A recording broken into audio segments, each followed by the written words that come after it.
Ey Amirul Mo'minin, mahrlar juda qimmat bo'lib ketdi. Uylana olmayapmiz. Nasihat qilsangiz degandim.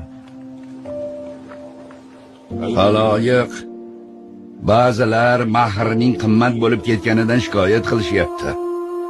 Yigitlar qiynalib qolishayotganmish. Uylana olishmayotganmish.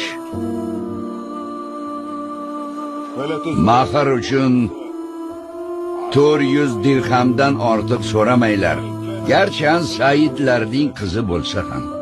Kim bundan oshirsa, ortiqcha qismini baytul molga o'tkazaman. Nima? Buni siz hal qilmaysiz, Amirul Mo'minin.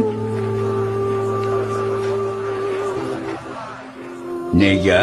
Chunki Alloh taolo marhamat qilgan va agar boshqa xotin olmoqchi bo'lsangiz va ularning biriga haddan ziyod mahr bergan bo'lsangiz ham undan hech narsani qaytarib olmang. Uni bo'xton va katta gunoh holida olaverasizmi?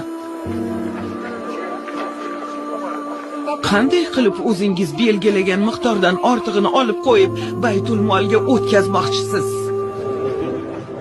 Ayol to'g'ri aytdi. Erkak adashdi. Allohim o'zing kechir. Barcha odam Umardan bilimliroq. Haloyiq, quloq solinglar. Gapimni qaytarib olaman.